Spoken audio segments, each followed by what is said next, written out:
Hello and welcome to Kent Tonight live on KMTV. I'm Megan Shaw and here are your top stories on Friday the 5th of December. Not guilty. Woman cleared of manslaughter over fatal stabbing in Harrietsham. Okay, so Paige, just to update you, so the time is 0300 hours. I'm now arresting you on suspicion of murder, okay?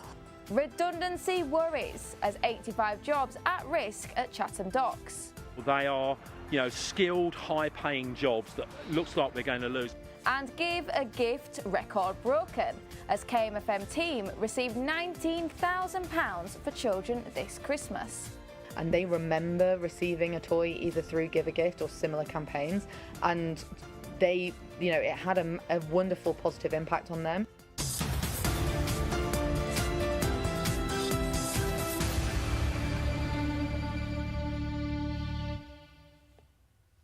But first, Maidstone Crown Court has cleared a 20-year-old woman of manslaughter after her cousin's boyfriend ran at a knife she was holding at arm's length. On the 2nd of July 2024, Paige Poulton, originally from Haringey, fatally stabbed Jack Cadwallader in an act of self-defence as she claimed Cadwallader was unpredictable and violent. Poulton told the jury Cadwallader entered the apartment she was in during the early hours of the morning, making death threats against Poulton, as I've been finding out today. A unanimous verdict at Maidstone Crown Court found a young woman not guilty of manslaughter after she stabbed her cousin's boyfriend, telling the jury it was self-defence. On the 2nd of July last year, 19-year-old Paige Poulton, now 20, fatally wounded Jack Cadwallader in the chest and was initially charged with murder. What are you doing down there? What are you doing? Get out, get out. You're both under arrest, alright? Suspicion of attempt murder. Please, you understand the back. Okay, so Paige, just to update you, so the time is 0300 hours. I'm now arresting you on suspicion of murder, okay? So you do not have to say anything, but it may harm a defence if you do not mention when questioned something which you later on in court. Anything you do say may be given in evidence, all right? Do you understand? All right. Okay. Poulton told the jury she armed herself only to scare Cadwallader away, but when he ran at her with a garden chair, the blade proved fatal. Witness Byrne, however, claimed that her partner had made no threats throughout the night and picked up the chair only to defend himself from Poulton. Cadwallader was rushed to Maidstone Hospital, where resuscitation attempts failed to save him. Now cleared, Poulton will be released from custody. Megan Shaw for KMTV in Maidstone. A major steel firm is consulting on 85 redundancies at Chatham Docks. ArcelorMittal Kent Wire says all jobs at the site are at risk due to the severity and scale of the challenges facing the business.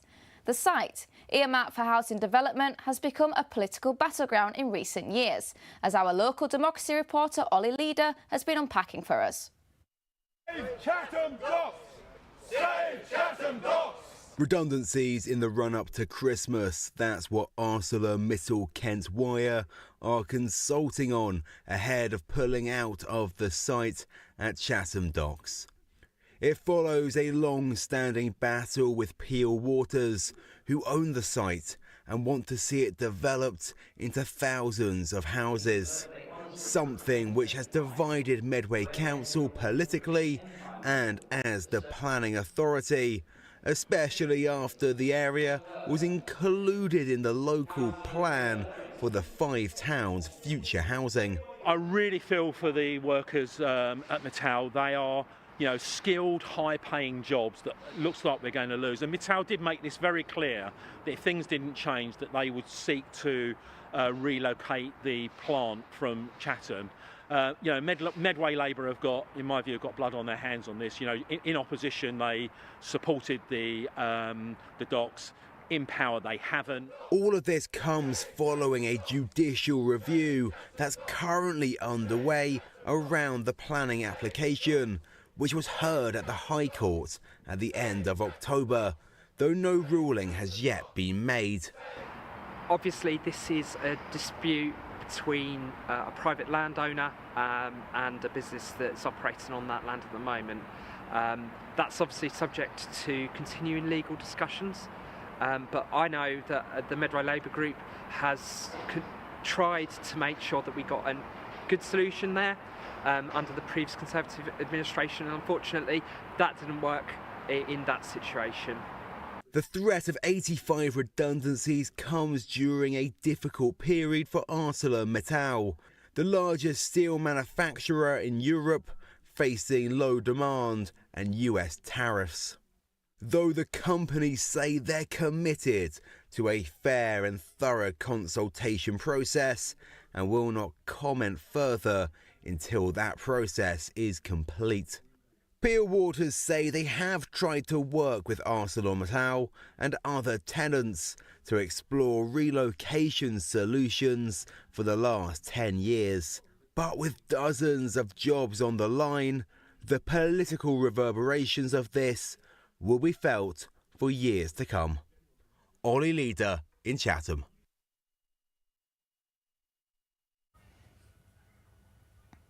Now, a man has been charged with the murder of a 19-year-old in Chatham. Thorough Road in Chatham had been cordoned off on Tuesday, with forensics on the scene.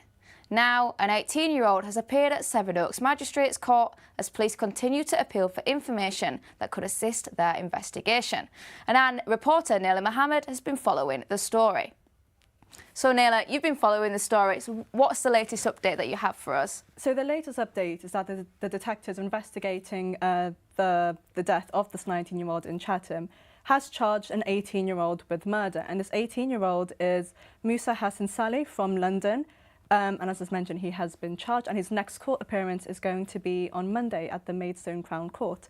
There was another person arrested at the time, as a 32-year-old from Chatham, but he has since been released on bail. And what was the atmosphere like today then?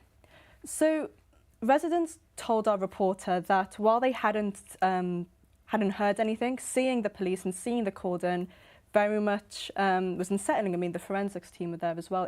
It's not something they were probably used to seeing. One man did say that he also didn't let his kids play outside because the atmosphere was just so tense and unsettling. You don't know what had happened, who had been killed, or why they'd been killed. People walking past the scene were continually asking as well what had happened. Adding that extra pressure. There was a heavy police presence, which in itself, like I mentioned a few times, unsettling. Forensics were present. The search and marine unit had showed up around 10 a.m, which is when our reporter was there as well, Maisie Walker.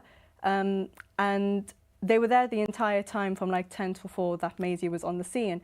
The alleyway connecting to the Luton Road was also taped off and searched. There was a drone as well surveying the area. And police were called at the 3 a.m. and they had been there consistently throughout the day on that Tuesday. Thank you, Naila. We have been following that one, so thank you. And now, Friday means it's another episode of the Kent Politics Show, which airs every Friday just before Kent Tonight. And this week we were joined by two Medway councillors, that's Andrew Lawrence and David Field, where we discussed antisocial behaviour on the streets of Medway and whether the 5 towns are a welcoming place to be.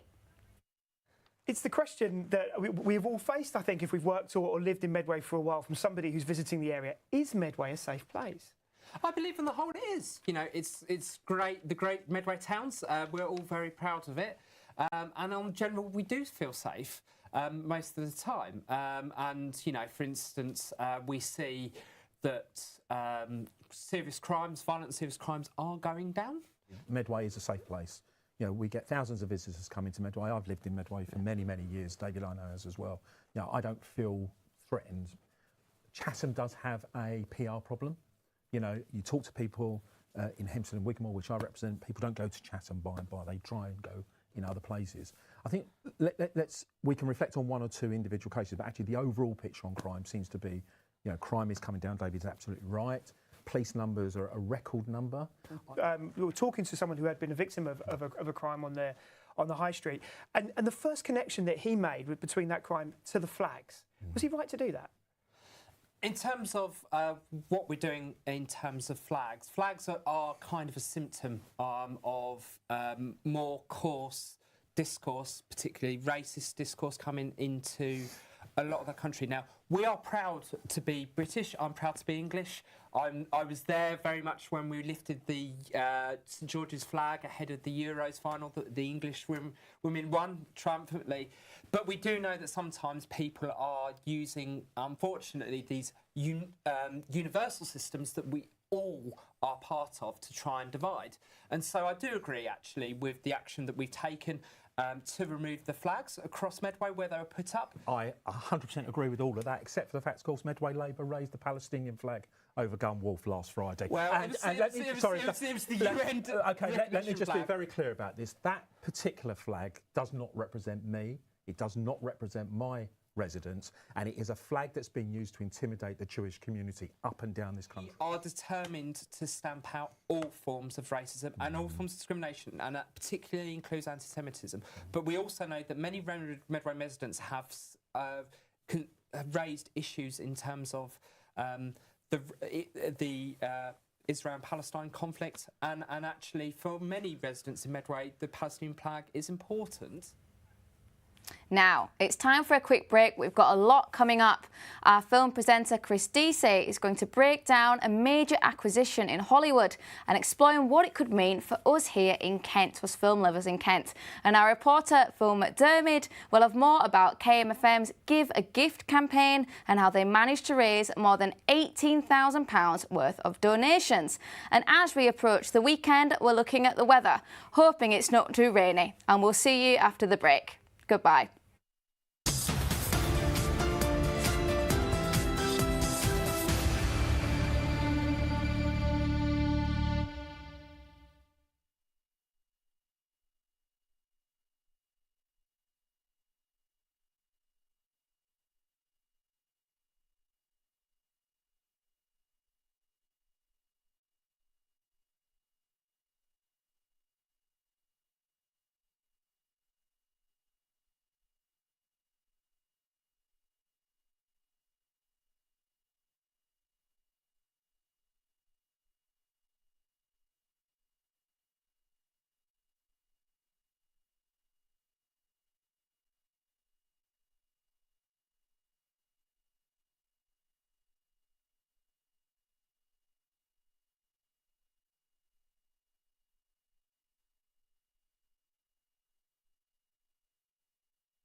Hello and welcome back to Kent Tonight Live on KMTV.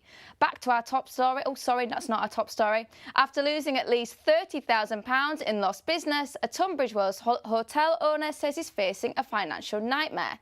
Guests have been turned away and dozens of pre-booked Christmas parties have been cancelled, resulting in tens and thousands of pounds in lost business. This comes after some people living and working in Tunbridge Wells have endured a week of chaos after a water outage. At its peak, 24,000 homes and businesses were left without running water, with many firms across the town, as well as schools, forced to shut. And Maisie Walker has more. Trouble is flowing faster than water in Tunbridge Wells. After losing at least £30,000 in lost business, a hotel owner says he's facing a financial nightmare. It's been incredible. So obviously we've been buying water from the supermarkets. We've also been picking water up from the supplies. But it's been incredibly hard to try and keep a hotel running on bottled water. At the moment, we're probably getting on for somewhere in the region of £25,000–30,000 worth of losses over the last 3 or 4 days. And if it goes much longer than that, we could be up to £60,000 by the end of the week. At its peak, 24,000 homes and businesses were left without running water, with many firms across the town, as well as schools, forced to shut. This follows a problem with the chemicals used to improve the water quality, which caused Pembury's treatment works to shut down on Saturday, the 29th of November. This has been nothing short of a disaster, really. This is the busiest period if you run a restaurant or a hotel or retail in town. This is the busy periods that you use to make money that keeps you going in January and February when people aren't going out to have meals and all the rest of it. And so it's absolutely crucial that we have support for our businesses. And we know why it's important, because 3 years ago, exactly the same thing happened. Of course, businesses are not the only ones that were affected. Earlier in the week, parents of twins were collecting rainwater in their garden to wash the dishes and flush the toilet, even paying nearly £130 for a hotel room just to have a shower. It has not been easy, especially when you have bedtime routines that involve a proper bath and formula. They can only drink formula because they're allergic to majority of food, so I rely on water to provide formula, to sterilize the bottles. They are that young still. We need to sterilize everything, so it's not been easy. Washing up the dishes. Washing up the dishes. Their food. Their food for the weaning, and the clothes. It's day 5. We're running out of fresh clothes for them. While it was confirmed yesterday that 23,000 properties had water back, those who have seen their supplies returned won't be able to drink it without boiling it first. Maisie Walker for KMTV, Tunbridge Wells. A frustrated councillor fears Broadstairs is being overlooked after missing out on millions of pounds worth of regeneration money. Labour's Christian Bright believes the town should be awarded a significant slice of a £1.5 million pot secured by Thanet District Council in October from the Pride in Place Impact Scheme, especially after Thanet neighbours Margate and Ramsgate were collectively awarded £70 million to help tackle their deprivation issues in recent years. The initiative is aimed at restoring local pride and helping people reclaim their streets. And improvements have been made to a coastal pathway in Kent as part of a historic walkway project. The pathway that runs through Dover and in front of the historical St Martin's Battery has been given improvements including widening the route and improving accessibility. The scheme, which started out last year, has cost Dover District Council £300,000, with many organisations stepping in to help funding. The improvement is part of the King Charles III England Coast Path, which will connect many of England's coastal landscapes. And the streaming company Netflix has agreed to buy Warner Bros. Discovery business for £54 billion after a drawn-out battle with competitors such as Comcast and Paramount Skydance. Warner Bros. Owns popular franchises such as Harry Potter, Game of Thrones and streaming service HBO Max. However, with the deal expected to receive security from competition regulators, approval of the change has yet to be confirmed. But to tell us more, film expert and presenter of Kent Film Club joined us earlier to discuss. So tell us about this, Chris. What's happened? Well, it's quite extraordinary because we all know what Netflix is. It's a streaming service. Always there are concerns, of course, about whether it's going to take over cinema or supplant cinema. But Warner Brothers has been there for over a century. Think of some of the great films, Harry Potter, my own favourite, Witches of Eastwick. You know, these are films which have been made by Warner Brothers. But now Warner Brothers is merging with Netflix. Well, Netflix is really taking over. So it's extraordinary in the sense that it means a completely new way of looking at what is going on in the world of film. I mean, Warner Brothers will still be making films, it's worth saying, but in terms of the back catalogue, this is all going to come under Netflix's arm. And you touched on that a little bit back there, but what could we expect? Could we see Warner Bros. Ceasing to be? My understanding is that it's not going to cease to be, in the same way that Netflix will continue to make films. But what I think it will mean is that, you know, Citizen Kane as well, going all the way back. I mean, this is legendary. This is going all the way back to the beginning of cinema. But what it means is that it's going to be more, you know, the streaming service is going to take priority. So I think we're looking at something that just functions in a very different way to what we've ever expected before. Netflix has, I mean, just 15 years ago, it was thought it's never going to be up there. It's never going to compete with, as it were, the big boys in terms of what goes on in the world of corporations and studios. But I think we're seeing a sea change. And of course, Warner Bros. Does have a big library of unfinished and unreleased films. Does this might mean we might be able to see some of these in the near future? I think that we're probably going down that path because, well, I mean, the risk is that it'll be more expensive because I think it's thought that, you know, the premiums that people are playing on Netflix will go up. But of course, this is yet to be approved by the authority, so it may not come to be. But the fact that they've signed this deal, the fact that Warner Brothers and Netflix are obviously saying that they want this to happen, it kind of means that there's a certain momentum ahead here. So it is actually, see, the way I'd look at it, it's really exciting if your main way of watching films is through the streaming route. My concern would be whether we'll see a reduction in the films that are being made exclusively for theatrical, for cinema distribution.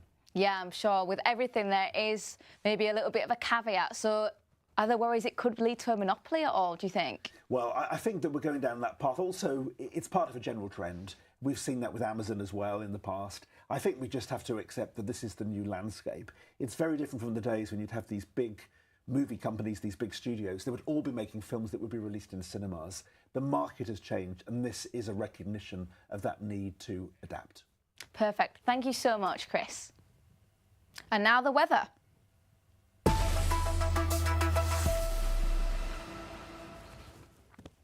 Tonight we're looking at 9 degrees in Margate, 11 in Tunbridge Wells, showers all around unfortunately. Moving on to tomorrow morning, showers clearing to overcast skies, 12 and 6 degrees are your highs and your lows.